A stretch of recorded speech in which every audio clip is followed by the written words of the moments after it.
औज़ुबिल्लाहि मिनश्शैतानिर्रजीम बिस्मिल्लाहिर्रहमानिर्रहीम। प्यारे बच्चों, अस्सलामु अलैकुम व रहमतुल्लाहि व बरकातुहू व मग़फ़िरतुहू व दख़लल जन्नह। व अलैकुम अस्सलाम व रहमतुल्लाहि व बरकातुहू व मग़फ़िरतुहू व दख़लल जन्नह। रब्बि इश्रह ली सदरी व यस्सिर ली अमरी वहलुल उक़दतम मिन लिसानी यफ़क़हू क़ौली। Rabbi ज़िदनी इल्मा rabbi ज़िदनी इल्मा rabbi ज़िदनी इल्मा। अल्लाहुम्मा इन्नी अस्अलुका इल्मन नाफ़िअ व रिज़्क़न तय्यबा व अमलन मुतक़ब्बला। अल्लाहुम्मा अल्लिमनी अल किताब वल हिसाब। अल्लाहुम्मा ज़क्किरनी मिन्हु मा नसीतु व अल्लिमनी मिन्हु मा जहिलतु। अल्लाहुम्मा ख़ुज़ बियदिक। प्यारे बच्चों, हमारा chapter number 5 chemistry 9th class और लेक्चर नंबर 7 है। और आज हमने पढ़ना क्या है जी? Solid state of matter. तो बेटा, सॉलिड स्टेट ऑफ मैटर की डेफिनेशन क्या है? मैंने इसकी डेफिनेशन आपको इस चैप्टर के शुरू में पढ़ाई थी कि that state of matter in which it have definite shape and definite volume. इसकी शेप भी डेफिनिट होगी। शेप डेफिनिट होने का मतलब मैंने आपको समझाया था कि इसके पार्टिकल्स की पोजीशंस फिक्स्ड होंगी, और वॉल्यूम डेफिनिट होने का मतलब यह कि पार्टिकल्स के दरमियान में जो इंटरमॉलिक्यूलर डिस्टेंसेस है वो भी चेंज नहीं होंगे, वो भी स्पेसिफिक होंगे। समझ आ गया? तो टिपिकल प्रॉपर्टीज, जो अहम किस्म की खुसूसियात है सॉलिड्स की, वो ये है कि unlike liquids the particles in solids are not free to move. कहता है लिक्विड्स माए के बिल्कुल बरखिलाफ जो लिक्विड्स होते हैं उनके पार्टिकल्स जो है वो फ्री टू मूव नहीं होते हैं। आपके लिक्विड्स के पार्टिकल्स क्या होते हैं? They are free to move, वो फ्री टू मूव होते हैं, वो आजाद तौर पर हरकत कर सकते हैं। It's of matter. Matter around us, liquid to gas, or a combination of these. A solid changes its state to liquid by melting. ये देख रहे हैं, सॉलिड में पार्टिकल्स की पोजीशंस फिक्स्ड हैं। क्लियर हुआ? जब आप इनको हीट करेंगे तो पार्टिकल्स अपनी पोजीशंस को छोड़ देंगे, लेकिन फिर भी एक दूसरे से बराबर फासले पे ही रहेंगे। ये देखें, अब इन्होंने क्या किया? अपनी पोजीशंस को छोड़ दिया। वो फोर्सेस जिन्होंने पार्टिकल्स को उनकी पोजीशंस पर पक्का पकड़ के रखा हुआ था वो कमजोर पड़ गई हैं, और इन पार्टिकल्स की वाइब्रेशंस इतनी तेज हो जाती हैं कि उन फोर्सेस के काबू में रहते ही नहीं है। Solid, the space between the particles increases and the particles move freely to form liquid. आप समझ आ गया? तो this is the liquid state. In solids particles are closely packed, वे एक दूसरे के बहुत ही करीब करीब जुड़े हुए होते हैं, together and have fixed positions, और उनकी जो पोजीशंस होती हैं वो फिक्स्ड होती हैं। क्लियर हो गया? फिर they can only vibrate about the fixed positions, और पार्टिकल्स सिर्फ और सिर्फ अपनी पोजीशंस के आगे पीछे वाइब्रेट ही करते हैं। इन दीवारों में भी एटम्स और मॉलिक्यूल्स क्या कर रहे हैं? वाइब्रेट कर रहे हैं। दीवारों में एटम्स और मॉलिक्यूल्स क्या कर रहे हैं? They are vibrating. याद रखना, in the walls the molecules are vibrating. याद रखना, they are not free to move but they are vibrating at their positions. Clear हुआ नहीं हुआ? अब किस रफ्तार से वो वाइब्रेट कर रहे हैं बेटा, आप उसको सेंस ही नहीं कर सकते। So therefore they can only vibrate. याद रखना, जो आपके सॉलिड्स है उनके अंदर पार्टिकल्स, दे की जगह पर particles in solids can vibrate only about their main positions or fixed positions. Solid therefore are incompressible। जब सॉलिड्स के पार्टिकल्स ही बहुत करीब होते हैं, उनके दरमियान में वेकेंट स्पेसेस ही कोई नहीं होती, तो बेटा सॉलिड्स को दबाया भी जैसे आप गैसेस को दबा लेते थे। तो solids are incompressible and do not flow, क्योंकि सॉलिड्स के पार्टिकल्स अपनी पोजीशंस पे फिक्स्ड है। सो देयरफॉर वो एक जगह से दूसरी जगह फ्लो भी कर नहीं जा सकते, जैसे आपके लिक्विड्स जा सकते हैं और आपकी गैसेस जा सकती हैं। शक्ल को आप देख सकते हैं, ये एक पार्टिकल्स इन द सॉलिड्स की एक शक्ल है जो आपको दिखाई जा रही है। क्लियर हो गया? और मैंने अभी एनिमेशन में भी आपको दिखाई, और उसका चेंज भी दिखाया कि वो सॉलिड से लिक्विड में कैसे चेंज होगा। मेल्टिंग एंड फ्रीजिंग, ये क्या है? अच्छा बेटा, ये एक बात याद रखना, ये आपके काम आएगी आपकी फिजिक्स में। जब आपके टीचर यहां पहुंचेंगे तो आपको मेरी बात याद आएगी। याद रखना, आप जब भी किसी सब्सटेंस को हीट करते हो, आपने हीटिंग की, इस हीटिंग से दो काम होंगे, या तो चेंज इन टेम्परेचर आएगा,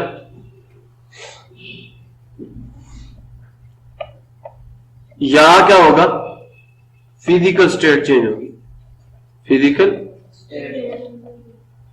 और एट ए टाइम दो काम नहीं होंगे, या तो चेंज इन फिजिकल स्टेट आएगा या टेम्परेचर में चेंज आएगा। अब हीट की वो क्वांटिटी जो आप किसी सब्सटेंस को दें और वो उसके टेम्परेचर में इंक्रीमेंट लेके आए या डिक्रीमेंट लेके आए, ठीक है, that heat is called the specific heat. ठीक है, वो हीट जो किसी बॉडी के टेम्परेचर में इंक्रीज लेके आए।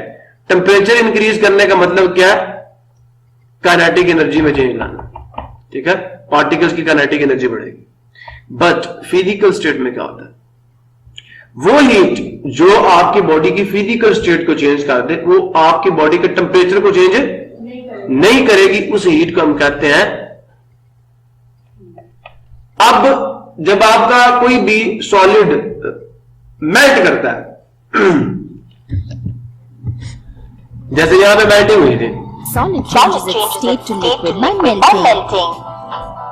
अब इस दौरान जो हीट आप देंगे ना इसको, जैसे आपकी अगर ये बर्फ ही होती तो 0 डिग्री सेल्सियस पे जब आप इसको हीट देंगे तो बेटा जब तक सारी की सारी बर्फ पिघल कर पानी नहीं बन जाएगी, इसका टेम्परेचर राइज, तो वो हीट जो आप इसको प्रोवाइड करेंगे वो किधर जाएगी, वो हीट इन इंटरमॉलिक्यूलर फोर्सेस को कमजोर करने में इस्तेमाल होगी, उससे हम कहते हैं लेटेंट हीट। लेटेंट हीट इसलिए कहते हैं कि ऐसी हीट होती है जिसे बॉडी का टेम्परेचर राइज नहीं करता है, वो बॉडी के अंदर जाकर छुप जाती है। लेटेंट का मतलब होता है मख्फी, छुपी हुई, वो हीट जो बॉडी के अंदर जाकर छुप जाए और टेम्परेचर में कोई इंक्रीमेंट ना लेके आए, बल्कि किसको चेंज करे, उसकी फिजिकल स्टेट को चेंज करे, that is called the latent heat. तो जब बेटा आपका कोई भी सब्सटेंस अपने मेल्टिंग पॉइंट पे पिघलता है, तो बेटा जितनी भी हीट आप उस सब्सटेंस को प्रोवाइड करते हैं, वो हीट उसके टेम्परेचर में इंक्रीमेंट नहीं लाती, बल्कि उसकी फिजिकल स्टेट को चेंज करती है, और उस हीट को हम लेटेंट हीट कहते हैं। बात समझे नहीं समझे? स्पेसिफिक हीट क्या है बेटा जी, जब स्पेसिफिक हीट आप इसको प्रोवाइड करेंगे, अगर इसका टेम्परेचर 1 डिग्री सेल्सियस तो ये 2 हो जाएगा, 2 है तो 3 हो जाएगा, लेकिन इसकी फिजिकल स्टेट चेंज नहीं होगी, सॉलिड सॉलिड रहेगा। समझ आया? लिक्विड लिक्विड रहेगा, सिर्फ उसका टेम्परेचर राइज करेगा। लेकिन अगर आपने लेटेंट हीट दी, और लेटेंट हीट वेपोराइजेशन की भी होती है, लेटेंट हीट ऑफ वेपोराइजेशन जैसे पानी है, 100 डिग्री सेल्सियस पे पानी चला जाए ना 1 atm पे, तो बेटा जी जो आप फर्दर हीट देंगे वो पानी को लिक्विड स्टेट से गैसियस स्टेट में लेके जाएगी, पानी की फिजिकल स्टेट को चेंज करेगी, पानी के टेम्परेचर को चेंज नहीं करेगी। समझ आया नहीं यार? तो हीट जो आप किसी बॉडी को, अब देखें, Upon heating solids, आप समझ आया? अब जो हीट आप इसको दे रहे हैं उसकी फिजिकल स्टेट को ट्रांसफॉर्म करेगी, लेकिन इसके टेम्परेचर को चेंज नहीं करेगी। याद रखना। क्लियर हो गया?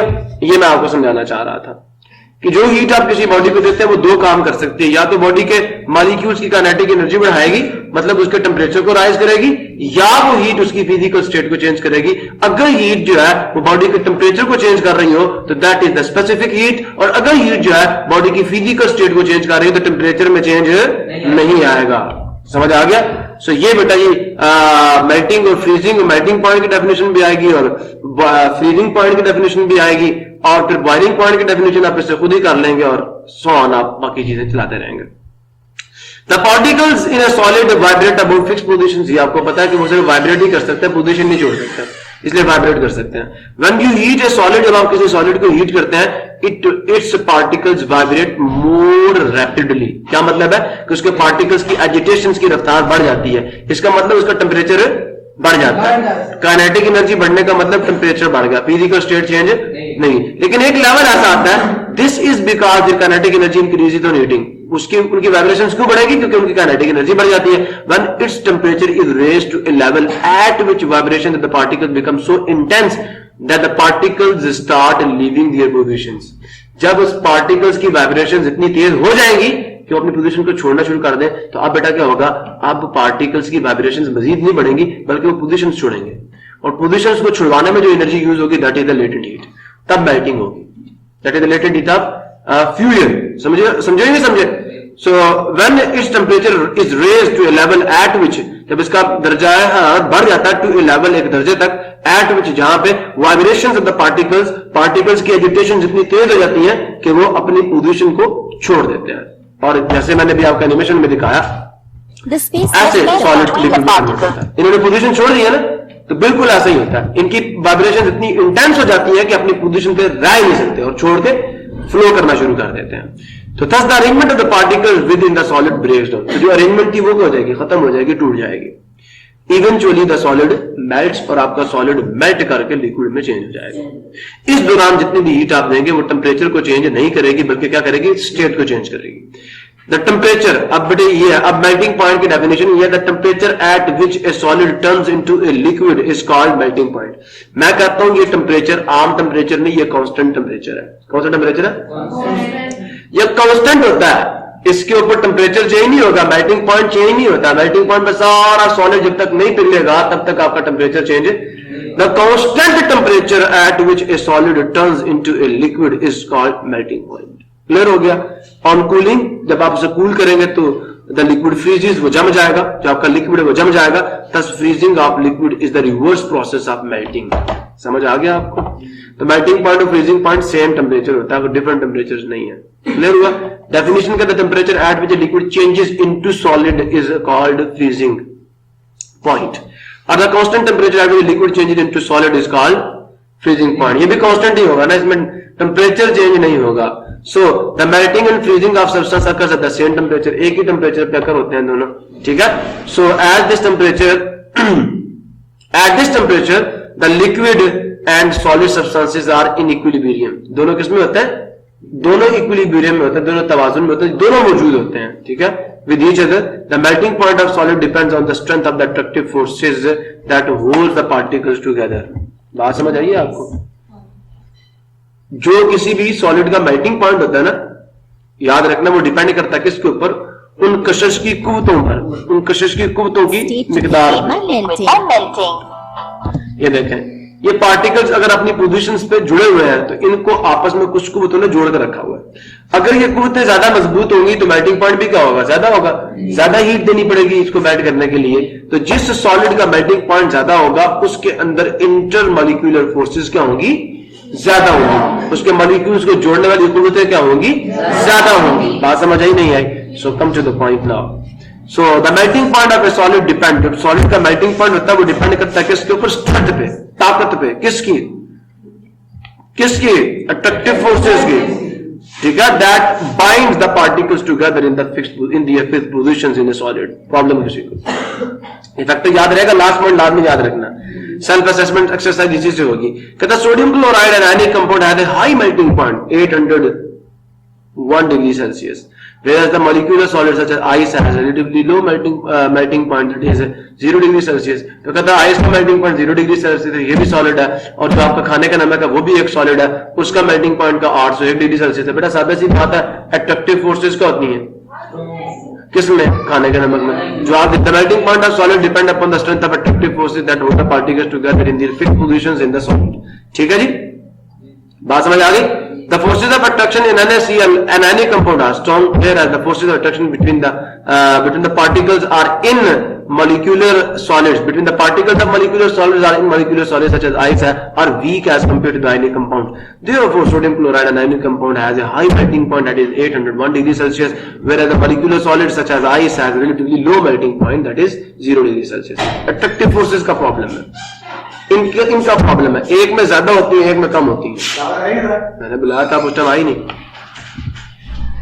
सब्लिमेशन, मैंने सब्लिमेशन भी आपको सिखाया इन्हीं एनिमेशन के अंदर कि बेटा किसी अगर सॉलिड को आप हीट करें और सॉलिड क्या करें? डायरेक्टली किसमें चेंज होता है? वेपर्स में। This is called sublimation. So definition is this.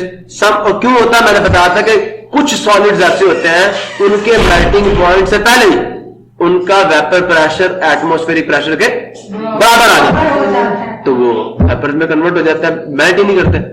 तो सम सॉलिड्स वो पहले बॉयल कर जाते हैं। ठीक है? तो some solids on heating change to vapours without passing through the liquid state. This process is called the process in which a solid on heating changes to vapors without passing to the liquid state is called sublimation. Examples are some substances like iodine है, benzoic acid है, ammonium chloride sublimate। ये तीन compounds का नाम आपने याद रखना, iodine, benzoic acid and the ammonium chloride. निशादर NH4Cl, NH4Cl इसका फार्मूला अमोनियम क्लोराइड का। आगे चलें जी। सब्लिमेशन की एग्जांपल में हमने आयोडीन को पढ़ना जी, ठीक है। तो कहता है figure shows the sublimation of violet black crystals of iodine. Observe that the dark crystals of iodine deposit on the under side of the glass was placed on the top of the beaker. ये बेटे इसके beaker के मुंह के ऊपर एक ढकना रखा हुआ हमने, ढक्कन। हमने इसको हीट किया, आयोडीन में सब्लिमेशन अकर होती है। आयोडीन ने क्या किया जी, उसके वेपर्स बनना शुरू हुए और जाकर ढक्कन के साथ चिपकना शुरू हो गए। याद है ना, मैंने बताया था कंडेंसेशन डेपोजिशन का, मैंने बताया था। तो मॉलिक्यूल्स यहां जाकर टकराएंगे, चिपक जाएंगे और ठंडे होकर वापस सॉलिड में कन्वर्ट हो जाएंगे, ठीक है।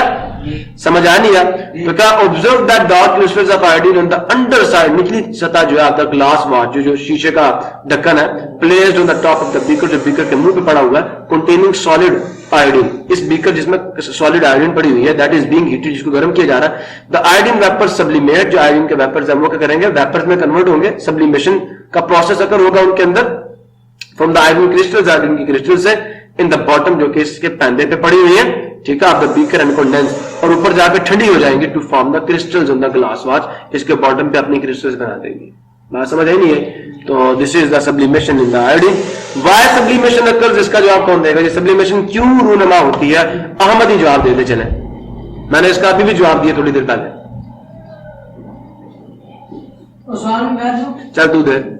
सब्लिमेशन इस वजह से अकर होती है क्योंकि कोई भी सॉलिड होता है ना, कुछ सॉलिड ऐसे हैं, कुछ सॉलिड जैसे हैं जिनों का जिनका वो वेपर प्रेशर जो है वो उनके मेल्टिंग पॉइंट से पहले ही आ जाता है, जिसकी मेल्टिंग पॉइंट से पहले किसके बराबर आ जाता है?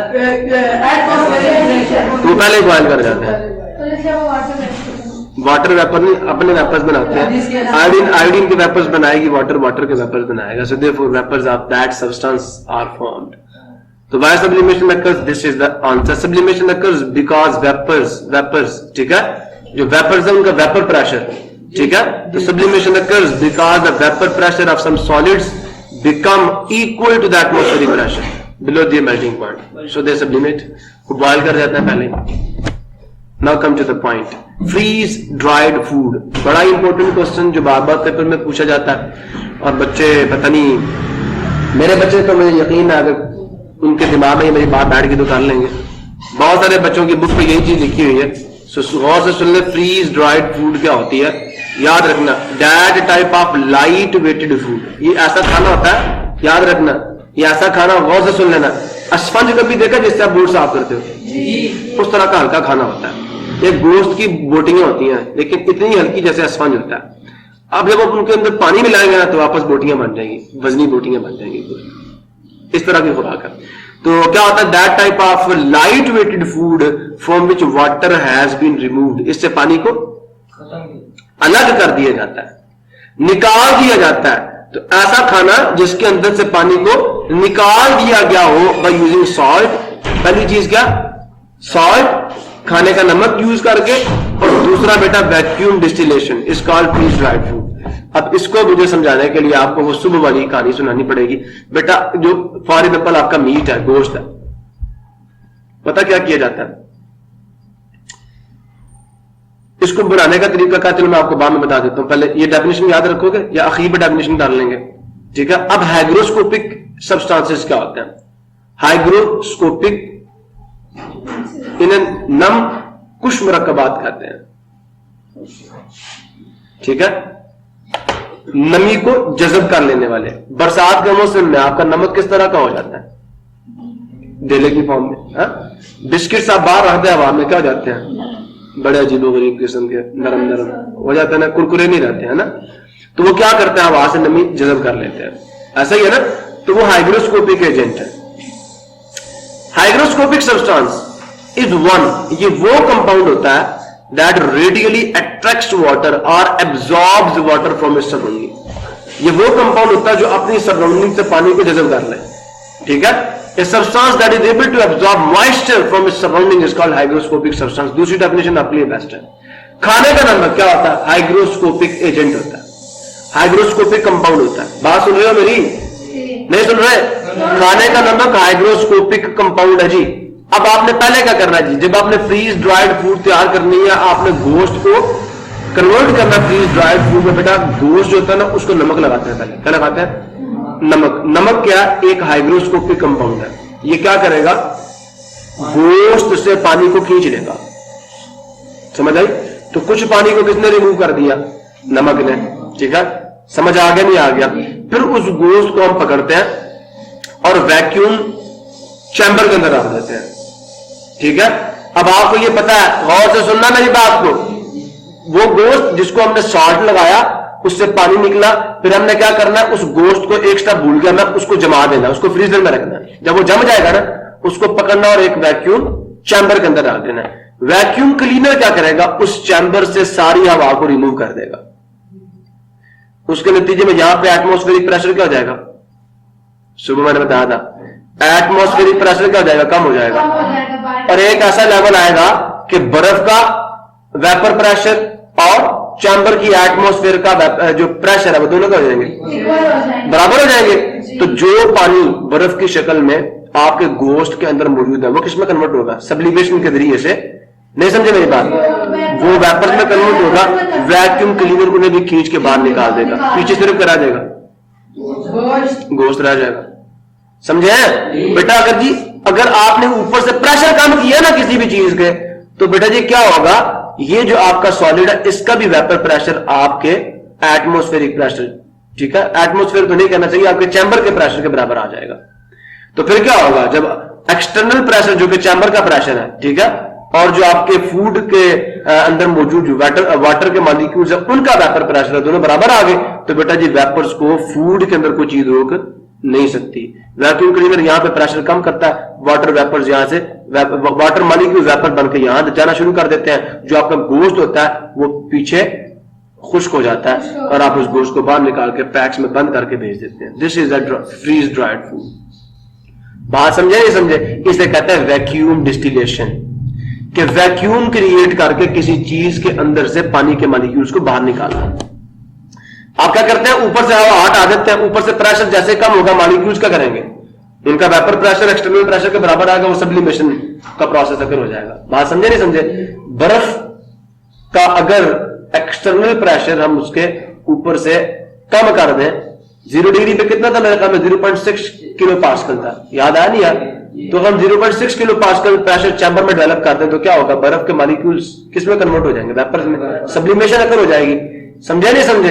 और हम क्या कर लेंगे, वैक्यूम क्लीनर भी बाहर निकाल देगा और उसके नतीजे में आपका जो गोश्त है उससे पानी अलग हो जाएगा। ठीक है, और दिस इज द बिल्कुल स्पंज की तरह आपका गोश्त हो जाएगा, पानी तो है ही नहीं उसके अंदर। तो इसका मतलब वो आपका गोश्त जो है वो फ्रीज करके आपने ड्राई किया, पानी अलग किया, बट वैक्यूम डिस्टिलेशन, इसलिए इसको फ्रीज ड्राइड फूड कहते हैं, because you have separated the water from the meat और from the food by freezing it. This drying process is done by freezing. आपने ये जो सुखाने का काम किया, गोश्त को जमा के किया, गोश्त को नहीं समझे अभी भी? समझ आ गया? सो चलो आगे चलते हैं। Any confusion?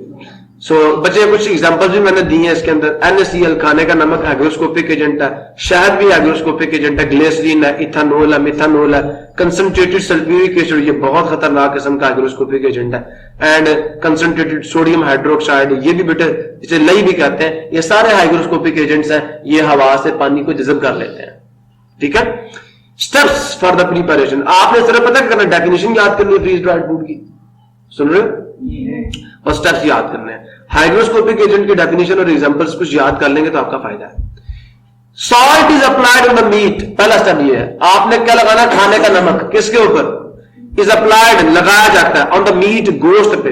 ठीक है, वो क्या करेगा, खाने का नमक हाइग्रोस्कोपिक एजेंट है, इट ड्रॉज, वो खींच लेगा, इट ड्रॉज आउट, वो खींच लेगा कंसिडरेबल अमाउंट ऑफ वाटर, अच्छी खासी मिकदार को पानी की, फ्रॉम द मीट, गोश्त से। कुछ पानी नमक ने अलग कर लिया। After this meat is frozen, ठीक है, उसके बाद जो गोश्त है उसको क्या कर लिया जाता है, जमा दिया जाता है। ठीक है, and is placed in A chamber attached with A vacuum pump. Steps याद हो जाएंगे? बेटे चैम्बर कहते हैं खाने को, जैसे बर्फ का खाना नहीं होता ऊपर वाला, इस खाने में बर्फ जमती है, इस खाने में फल फ्रूट रखे जाते हैं। ठीक है ना, समझ आ रही है? फ्रूट्स फल रखे जाते हैं। नीचे आप जहां आपको ठंडक कम चाहिए वहां वो नीचे वाला खाना दिया। चैम्बर मीन खाना, एक कंपार्टमेंट, एक हिस्सा, नहीं समझ आया अभी? ठीक है, एक बॉक्स, तो ये एक बॉक्स है, चैम्बर इज ए बॉक्स जिसके साथ आपने किसको अटैच किया हुआ है? इसे कहते हैं वैक्यूम चैम्बर। ऐसा चैम्बर जिसके साथ वैक्यूम पंप लगा हुआ हो, तब उसके अंदर हवा दाखिल नहीं हो सकती है, जो है उसे भी वैक्यूम पंप खींच के बाहर निकाल देगा। जब खींच के बाहर निकालने के अंदर हवा का प्रेशर कम हो जाएगा तो क्या होगा, जो आपका गोश्त है उसके अंदर पानी का वेपर प्रेशर, हवा जो उसके ऊपर प्रेशर है चैम्बर के अंदर उसके बराबर आएगा, तो बर्फ के अंदर से पानी के मॉलिक्यूल्स भी का बनना शुरू हो जाएंगे, वेपर्स बनना शुरू हो जाएंगे और वैक्यूम पंप उन्हें भी बाहर निकाल देगा, पीछे का रह जाएगा सिर्फ गोश्त ही गोश्त। ठीक है, चले आगे। So by lowering the pressure, pressure को कम करके इन द चैम्बर, किससे? चैम्बर से, below the vapour pressure of ice. Ice के भी, आइस का भी वेपर प्रेशर होता है, आइस के भी वेपर प्रेशर से नीचे। तो भाई अब क्या होगा, आइस में जो वेपर्स हैं वो तो जाएंगे ना ऑटोमेटिकली चैम्बर के अंदर, बॉइलिंग नहीं होगी। एक्सटर्नल प्रेशर वेपर प्रेशर के बराबर नहीं आ गया। हमने वैक्यूम पंप को यूज करके जो आइस के ऊपर external pressure in the chamber है, अब चैम्बर का प्रेशर बर्फ पे होगा ना, बाहर का तो नहीं होगा। बाहर एयर का प्रेशर तो चैम्बर के अंदर जा ही नहीं सकता, तो चैम्बर के अंदर सिर्फ कौन सा प्रेशर है जी, जो वैक्यूम पंप कंट्रोल कर रहा है। हमने सारा बर्फ के वेपर प्रेशर से भी कम कर दिया, तो बर्फ क्या करेगी, ऑटोमेटिकली सब्लिमेशन होगी। मैंने आपको पीछे बताया सब्लिमेशन कब अकर होती है, जब किसी भी सॉलिड का वेपर प्रेशर उसके मेल्टिंग पॉइंट से पहले ही उसके एक्सटर्नल प्रेशर के बराबर आ जाए। तो अब यहां पे क्या एक्सटर्नल प्रेशर के बराबर नहीं आया, बल्कि उससे कम हो गया है। देखिए एक्सटर्नल प्रेशर आपके वेपर प्रेशर से भी कम है, तो ऑटोमेटिकली जो बर्फ के क्रिस्टल्स होते हैं ना बेटा, वो सब्लिमेशन के प्रोसेस से गुजरते हैं। ठीक है, फिर सुन ले, bye lowering the pressure in the chamber below the vapour pressure of ice, the ice crystals क्या करते हैं, सब्लिमेट। वो सब्लिमेशन के जरिए से वेपर्स में चले जाते हैं, एंड मीट इज ड्राइड, उससे पानी अलग हो गया, नहीं हो गया, separation of water from the meat is drying. ठीक है, तो आपने पानी को अलग कर लिया without the loss of its flavour, उसका जायका भी खराब नहीं हुआ और आपने पानी भी अलग कर लिया। नहीं समझे मेरी बात?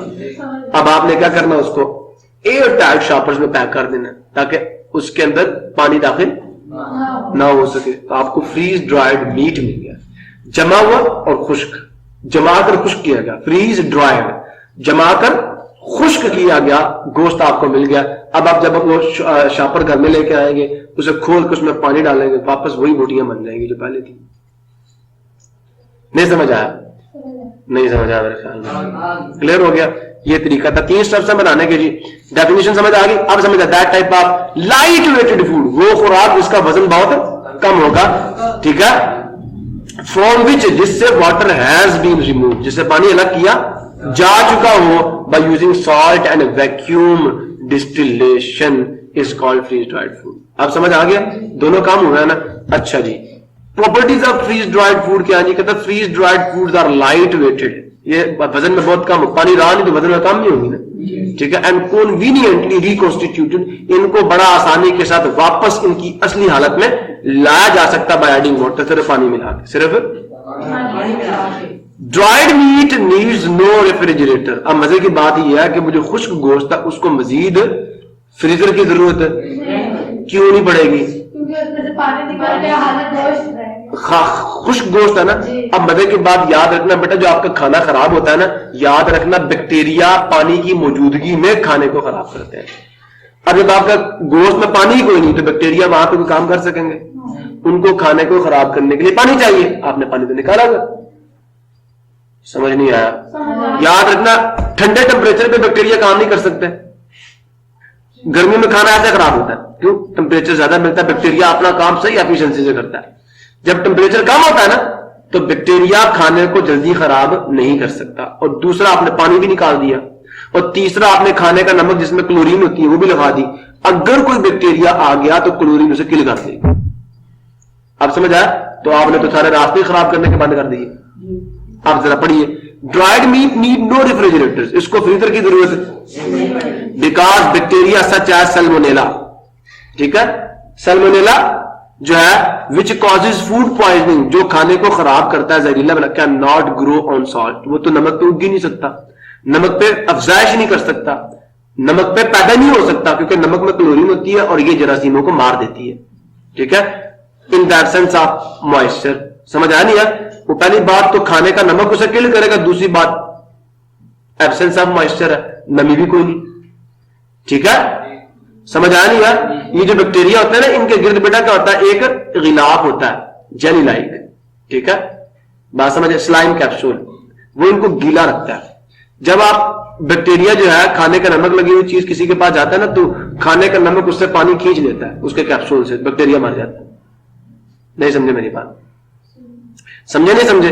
तो याद रखें, फिर सुन ले, dried meat needs no refrigerator. Why? तो बंदा आपसे ये पूछ सकता है वाई कह के, ये क्वेश्चन आ सकता है, तो आपने कहना है यही जवाब दे देना, dried meat needs no refrigerator because bacteria such as salmonella जो कि that causes food poisoning can not grow on salt in the absence of water. ठीक है, क्योंकि वो नमक पे उग ही नहीं सकता पानी की गैर मौजूदगी में, क्योंकि आपका जो आपका गोश्त है वो तो हाइड्राइड और फिर उसको नमक भी लगा हुआ है। thus curing with salt helps preserve meat। इसलिए ये जो इलाज करते हैं ना, जो ट्रीटमेंट है, नमक के साथ आप पानी बाहर निकालते हैं, इससे क्या होता है, it helps to preserve the meat. ठीक है, इससे आपका गोश्त महफूज हो जाता है। अब कोई बंदा आपसे ये सवाल पूछ ले, why freeze dried food is light weighted? Yes ma'am, तो you will have to give the definition in the answer. ठीक है, आपने कहते हैं ना फ्रीज ड्राइड फूड, वाई को हटा दो, freeze dried food is light weighted because water has been removed. यहां से आंसर दें, यहां से वाटर, पहली लाइन में water has been removed by using salt and vacuum distillation. ठीक है, आपने कहना because water has been removed from the freeze dried food from the by using salt and vacuum distillation. So therefore, बस यही जवाब दे देना, आप कर लेंगे ना। आपने कहना freeze dried food is light weighted because, उसके बाद water has been removed from the freeze dried food by using salt and vacuum distillation. Full stop, answer full हो गया आपका। क्लियर है? तो ये बेटा आपकी बुक पे लिखा हुआ था, मैंने उसको टुकड़ों में तोड़ के आपको समझा दिया, पॉइंट्स बना दिए, समझ भी आ गया ना। अदरवाइज पुत्र जी पूरा पैराग्राफ रखना है मैडम से, इसी में डेफिनेशन है, इसी में मेथड ऑफ प्रिपरेशन है, इसी में प्रॉपर्टीज है, मैंने आपको सारी वहां पे समझा दी है। प्रॉपर्टीज याद कर लेना, बनाने का तरीका याद कर लेना, डेफिनेशन याद कर लेना, पूरा पैराग्राफ आपका हो गया तैयार। अभी भी बात समझे? आ जानी चाहिए मेरे ख्याल में। जब आप इकट्ठा करके लिखोगे ना, यही चीज बनेगी, चेक कर लेना। सॉलिड्स की कितनी टाइप्स होती हैं? बेटा 2 टाइप्स है मोटी मोटी। नहीं यार, मैंने क्या कहा है? Freeze dried foods are light weighted and conveniently reconstituted by adding water। अल्लाह वाले यार, मैं आई तक काम किया है,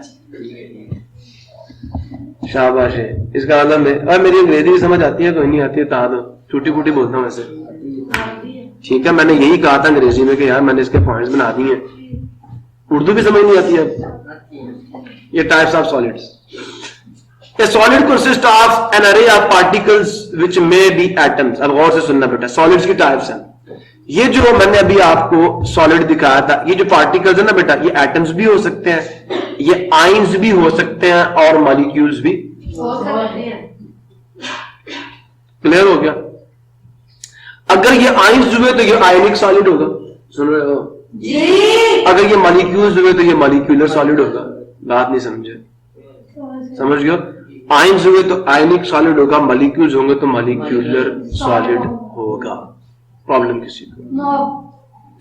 अगर एटम्स हुए तो एटॉमिक सॉलिड होगा। प्रॉब्लम किसी को? क्लियर हो गया? ये भाई वो कह रहे हैं, a solid consist of an अरे, वो एक किताब, और ये अरे ही है। कौन सी अरे है? 3 डायमेंशनल अरे। याद है? ये मैट्रिक्स की फॉर्म, इसके पीछे भी एटम्स है यार, समझो, ये पीछे भी इसके एटम्स हैं, ये सिर्फ सामने से आपको दिखा रहे हैं। समझ आया नहीं है? जैसे आपके सीट पे सामने बच्चे बैठे, उनके पीछे भी बच्चे बैठे हुए हैं, इस तरह बच्चे इन एटम्स के पीछे भी एटम्स हैं। तो ये 3 डायमेंशनल अरे है, इसकी लेंथ, विड्थ, हाइट, तीनों चीजें हैं। समझ आया या नहीं आया? तो अरे का मतलब तो जानते, मैंने मैट्रिसेस आपको पढ़ाए हैं। ठीक है, an arrangement of objects in 1, 2 और 3 डायमेंशन इज कॉल्ड एन अरे।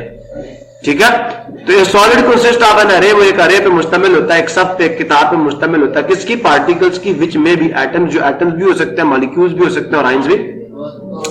These particles are held together by strong attractive forces। In particles को इनकी पोजीशंस पर पक्का करने के लिए क्या चाहिए? फोर्सेस चाहिए ना, तो भाई वो होती हैं वो।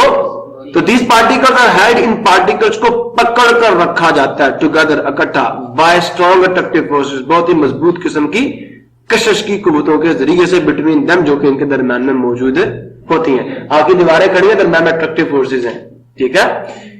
The strength of the force that exist between the particles of a solid determines the melting, मैंने भी थोड़ी देर पहले ये बताया ना कि फोर्सेस की जो ताकत है, जो उनकी मजबूती है, वो बताएगी कि इसका मेल्टिंग पॉइंट क्या होगा। अगर तो फोर्सेस ज्यादा मजबूत होंगी जिन्होंने इन पार्टिकल्स को इनकी पोजीशंस पे पकड़ के रखा हुआ, तो फिर मेल्टिंग पॉइंट क्या होगा? जल्दी नहीं होगा, मेल्टिंग पॉइंट जल्दी नहीं होगा, मेल्टिंग पॉइंट क्या होगा? ज्यादा होगा, मतलब जल्दी मेल्ट नहीं करेंगी। मेल्टिंग पॉइंट जल्दी नहीं होगा, जल्दी मेल्ट नहीं करेंगी, ठीक है बेटा। चले आगे, मेल्टिंग पॉइंट हाई होगा। The strength of the force that exists between the particles of a solid determines the melting point of solid. We can recognize solids. हम solids को अब यहां पे recognize का मतलब पहचान करना वैसे लेते हैं हम लोग, लेकिन यहां पे हम लोग क्या करेंगे? हम solids को तकसीम करते हैं किसमें? We divide, we categorize solids into two major groups, दो बड़े ग्रुप्स में, based on their macroscopic appearance, उनकी जाहिरी वजाकता के लिहाज से। किसके लिहाज से? मैक्रोस्कोपिक, बड़े लेवल पे, जो आंख से प्रॉपर्टीज आप देख सकते हैं, ठीक है। This is based on the arrangement of particles of solid, और ये जो कैटेगराइजेशन है ये पार्टिकल्स की अरेंजमेट पर बेस करती है। जरा गौर से देखें, there are two types of solid, solids की दो किस्में बेटा, depending upon the arrangement of particles inside them. पहला कहते हैं एमॉर्फस सॉलिड। ए का मतलब होता है नॉट या विदाउट। ए का मतलब क्या है? और इसको उर्दू में कहते हैं बगैर, ठीक है। किसके? मॉर्फस का मतलब होता है शेप। मॉर्फस का मतलब होता है ए का मतलब नॉट और विदाउट, मॉर्फिज्म, मॉर्फस का मतलब होता है शेप। तो विदाउट शेप, इनकी कोई पर्टिकुलर शेप नहीं होती, इनकी कोई डेफिनेट शेप। आपने कभी चीनी के क्रिस्टल्स देखे हो? कैसे क्यूबिक होते हैं? होते हैं ना, उनकी खास शेप होती है या नहीं होती? होती है नहीं होती? आप में से मिस्री किस किस बच्चे ने खाई है? मिस्री कैसी मजे की क्रिस्टल्स बनी हुई होती है, होती है ना। हीरा कभी देखा? उसकी भी एक बड़ी खूबसूरत सी शेप होती है ना। तो एमॉर्फस सॉलिड्स कौन से? जिनकी बेटे जो पाउडर्ड फॉर्म में होते हैं। कौन सी फॉर्म में होते हैं? पाउडर्ड फॉर्म में जो आपके सॉलिड्स होते हैं, they are amorphous solids. Crystalline solids वो सॉलिड्स हैं जिनकी एक डेफिनेट ज्योमेट्रिकल शेप होती है, लेकिन एमॉर्फस सॉलिड्स की जो शेप है वो डेफिनेट ज्योमेट्रिकल शेप नहीं होती।